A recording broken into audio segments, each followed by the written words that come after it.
창세기 13장입니다. 잘 알려진 사건이 오늘 본문에 담겨 있습니다. 아브라함과 롯 두 사람이 목초지를 놓고 불편을 겪다가 서로 갈라서게 되는 이야기 있지요. 잘 고르기, 물음표, 신뢰하기, 느낌표라는 제목으로 이 말씀 살펴보겠습니다.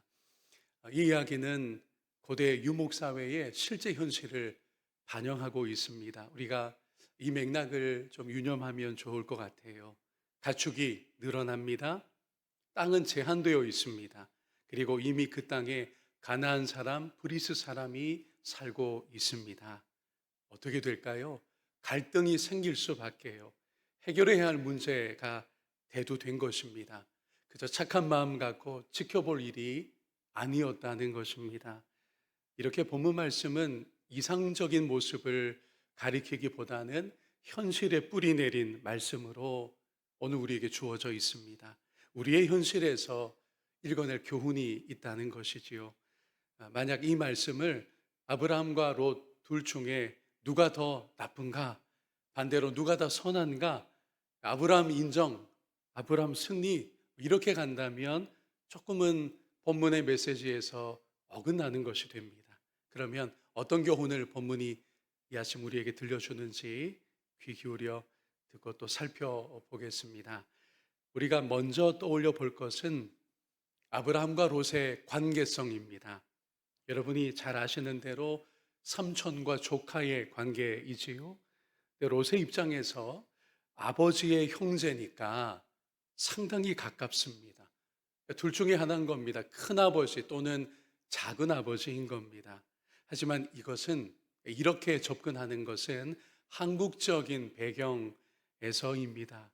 한국적인 그런 이 관계성의 느낌인 거라는 거죠. 아브라함의 배경에서는 당시 고대 근동 지역에서는 그러나 촌수라는 게 별로 의미가 없었습니다. 무슨 뜻이냐? 당시에는 생존 구조가 우선이었습니다. 즉 가까운 친족이어서 함께 어울려 살기보다는 사돈의 팔촌이라도 먹고 살기 위해서 같이 살기도 하고 헤어질 수도 있었던 것이죠. 경제 공동체라는 게 중요했었습니다. 이것이 오늘 본문을 우리가 만나는데 무슨 상관이 있느냐 싶을 텐데요. 삼촌이고 뭐고 간에 먹고 사는 문제가 생기면 이 문제를 해결해야만 한다는 거였어요. 아무리 삼촌이라도 이게 경제 문제이고 내 생업과 관련된 것이면 진짜 문제였다는 거죠. 롯에게 자기가 아브라함 앞에서 조카라고 하는 입장이 이 촌수가 그리 중요하지는 않았다는 것입니다. 그러니까 롯의 입장을 다시 생각해 보면 내 가축, 내 목자들, 내 식솔들이 앞으로 계속 먹고 살아가는 것 이게 최우선이었다라고 하는 의미입니다. 목초지도 그리고 물도 생명줄이고 경제줄이었던 것이죠. 상대가 삼촌이지만 아버지의 형제이지만 단판 지어야 했었다는 것입니다. 그러니 롯의 태도나 이 롯의 땅 선택을 우리가 살필 때 예의가 좀 없구나 라고만 볼 것은 아니라는 것입니다. 그렇다면 자연스럽게 아브라함의 반응에 주목할 차례입니다. 8절과 9절 말씀을 다시 볼까요?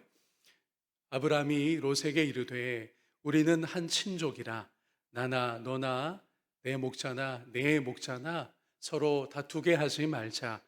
내 앞에 온 땅이 있지 아니하냐? 나를 떠나가라. 너가 좌하면 나는 우하고 너가 우하면 나는 좌하리라. 좀 놀랍습니다. 아무리 이 대목을 다시 읽어도 친숙한 본문이어도 참 놀랍습니다. 아브라함이 연장자이잖아요. 위에 있습니다. 그런데 그가 아무 생각도 없이 양보하고 있으니까요. 아브라함은 권리를 주장하지 않습니다. 약속의 땅이지만 독점하려는 마음도 아브라함에게 보이지 않습니다. 선택권을 오히려 롯에게 양보합니다. 왜 이런 식일까요? 여기에서 아브라함의 믿음이 어떤 것인지, 그를 믿음의 조상이라고 부르는데 도대체 그의 믿음은 어떤 것인지가 이제 보이기 시작합니다. 그는 약속의 땅이라 해도 그 땅이 자기의 미래를 결정한다라고 여기지 않았습니다. 이게 중요해요. 어떤 물리적인 조건이, 현실적인 조건이 이게 유리해야 내 미래가 먹고 사는 것이 좋아질 거다라고 하는 계산이 별로 없었다는 겁니다. 땅 자체가 중요한 것이 아니었다는 거예요. 아브라함에게는요, 도리어 자신의 미래를 결정하는 것을 아브라함은 이미 눈이 열려서 새롭게 보고 있었습니다. 그건 바로 하나님의 언약의 말씀입니다. 약속을 주시는 하나님, 그리고 그 언약에 신실하신 하나님, 거기에 내 미래가 있는 것이지 땅이 나의 미래가 될 것이다, 그렇지는 않았다는 거예요. 그리고 이렇게 하나님을 신뢰하는 사람은 인간적인 손해, 현실적인 손해의 마음을 뺏기지 않습니다. 이게 오늘 본문 앞부분에서 우리가 만나는 아브라함의 믿음의 내용입니다. 여러분, 그를 믿음의 조상이라고 지금껏 부르고 있는데, 믿음이란 내가 믿음이 있고 없고, 내가 믿음이 좋고 나쁘고의 차원과는 좀 다릅니다. 아브라함의 믿음은 그 대상인 하나님이 신실하시다라는 거듭난 시선에 그 믿음의 본질이 놓여 있었던 것이죠. 두 번째 장면으로 이제 갈 텐데, 롯의 시선과 선택에 관한 것입니다. 제가 10절과 11절 말씀을 읽어드리겠습니다. 이에 롯이 눈을 들어 요단 지역을 바라본 즉 소알까지 온 땅에 물이 넉넉하니 여호와께서 소돔과 고모라를 멸하시기 전이었으므로, 여기 중요해요. 여호와의 동산 같고 애굽 땅과 같았더라. 그러므로 롯이 요단 온 지역을 택하고 동으로 옮기니, 이 방향도 눈여겨보셔야 돼요. 그들이 서로 떠난지라. 그렇게 결국 헤어졌습니다. 자, 롯의 시선에 관한 부분인데요, 그의 눈이, 그의 관점이 거듭나질 못해서 소돔과 고모라의 영적 실체를 보는데 실패하고 말았습니다. 그 땅을 무엇처럼 보는 착시가 일어났나요? 여호와의 동산처럼 소돔과 고모라가 보였습니다. 게다가 애굽 땅과 같았다라며 왜곡해서 보기까지 한 것이죠. 여러분, 여호와의 동산 에덴은 하나님과 함께함이 핵심이었던 땅입니다. 그러나 애굽은 하나님 없이도 번영하는 땅이었어요. 이 두 가지를 함께 내어놓고 소돔과 고모라가 에덴과도 같고 애굽 땅과도 같다라고 롯이 보고 있었던 건 큰 문제였습니다. 에덴은 하나님의 임재가 있는 땅이었고, 애굽은 어떤 땅이라고요? 하나님 없이도 번영하는 땅이었던 거예요. 훗날 탈출해야 했던 땅이 되었고요.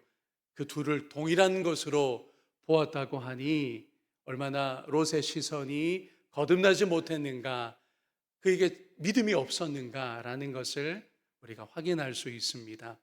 롯의 선택은 그런데 사실은요, 합리적인 선택이라고 할 수 있습니다. 인간적으로 보면 잘 골랐습니다. 요단 평야를 골랐는데 거기가 비옥했거든요. 물도 풍부했거든요. 그러니 목축업을 하는 사람에게 이것보다 더 좋은 선택이 어디 있을까요? 다른 선택은 또 어디에 있겠습니까? 그런데 그쪽 방향을 본문 말씀이 의미심장하게 이렇게 표기합니다. 에덴의 동쪽이라고요. 에덴의 동쪽으로, 그래서 롯이 차지하여 들어가게 되었습니다. 여러분, 에덴의 동쪽은요, 이런 중요한 방향성이 있어요. 상징이 있습니다. 에덴에서, 곧 하나님의 임재에서 멀어지는 방향이 어디냐면 그게 동쪽이에요. 에덴의 동쪽은 내가 하나님 없이도 괜찮습니다, 하나님 없이도 잘 살아갈 수 있습니다 라고 하는 의미를 가진 방향이었던 겁니다. 그 방향으로 롯의 시선이 고정되고 말았습니다. 이제 한 장면 남았어요.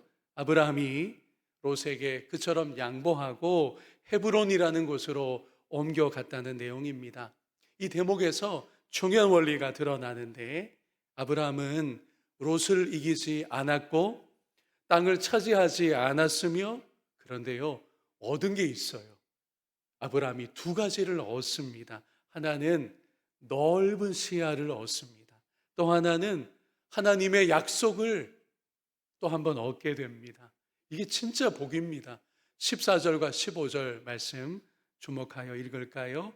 롯이 아브라함을 떠난 후에 여호와께서 아브라함에게 이르시되 너는 눈을 들어 너 있는 곳에서 북쪽과 남쪽 그리고 동쪽과 서쪽을 바라보라.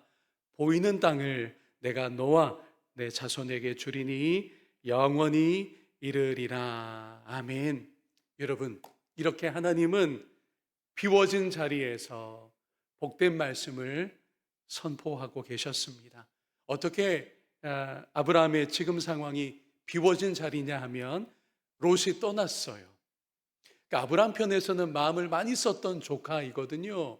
진짜 한 식구처럼 지냈습니다. 그런데 롯이 결국은 움직였어요. 함께 지내지를 못합니다. 일종의 관계 상실이었어요. 비워진 거죠. 또 하나, 경쟁 구도가 포기되었습니다. 아브라함이 이기려고 했다면 이 땅 차지에 있어서 이길 수 있었어요. 내가 삼촌이다 이놈아. 아니 그러면서 우기면 되죠. 밀어붙이면 되죠. 그런데 그걸 포기했다고요. 그러니 비워졌습니다. 상실과도 같았습니다. 또 하나, 인간적인 계산이 다 포기되었습니다. 완전히 비워진 것이었습니다. 이건 손해와 허전함과 서운함이라고 할 수 있잖아요. 그런데 오히려 그 자리에서, 비워진 그 자리에서 하나님이 말씀하시는 자리로 변화되었습니다. 하나님과 동행하는 자리가 되었습니다. 무엇보다 하나님을 예배하는 자리로 바뀌었습니다. 얼마나 우리가 바라는 복인지 모릅니다. 마지막 절 다시 읽을까요? 이에 아브라함이 장막을 옮겨 헤브론에 있는 마므레 상수리 수풀에 이르러 거주하며 거기서 여호와를 위하여 제단을 쌓았더라. 아멘. 이렇게 비워진 자리에서 하나님이 아브라함에게 새로운 시선을 주셨죠. 그저 눈앞에 있는 것만 주시하지 않도록 동서남북을 다 바라보게 해 주셨습니다. 인생을 살면서도 믿음의 여정에서는 더욱이 시야가 열려 있어야 돼요. 하나님이 그런 은혜를 아브라함에게 주셨고, 또 하나 아브라함에게 진짜 약속의 말씀을 주셨는데, 너의 눈에 들어오는 이 땅을 너에게도 너의 후손에게도 주되 영원히 그렇게 하겠다라고 하는 약속이었습니다. 아브라함은 이제 하나님의 그 복된 말씀을 듣고 눈이 더 열려서 무엇보다 예배자의 자리에 서게 되었습니다. 손해본 것 같았지만, 상실인 것 같고 지는 자리였지만 그가 예배자로 세워졌다는 건 가장 큰 은혜였습니다. 그러니 여러분, 아브라함의 믿음을 이렇게 정리하면서 설교를 맺으려고 합니다. 유리함보다 하나님과의 동행을 아브라함이 선택했다는 게 그의 믿음의 고귀함입니다. 또 하나, 당장의 눈앞에 보이는 것보다 당장 이루어지지도 않을 하나님의 약속을 그가 소망했다는 것이 아브라함의 믿음이었습니다. 마지막으로 어느 곳에서든지 하나님을 예배했다고 하는 것이 그의 보물 같은 믿음의 내용이었습니다. 하나 덧붙이면 오늘 설교의 제목이기도 했는데, 우리는 세상에서는 잘 고르느냐 못 고르느냐, 어디에 줄 서느냐, 이게 중요하다고 해요. 네, 여러분, 오늘 본문은 적어도 우리에게 이렇게 말씀해 주셨습니다. 잘 고르느냐 혹은 잘못 골랐느냐, 이거 중요하지 않다고요. 정말 끝까지 남는 건 무엇이냐? 그것은 하나님을 신뢰하는 것입니다. 잘 고르기? 아니요. 하나님을 신뢰하기, 여기에 느낌표가 세게 주어져야 하는 것입니다. 이런 믿음의 원리 가운데 행하는 이 하루, 또 올 한 해이기를 주님의 이름으로 축복합니다.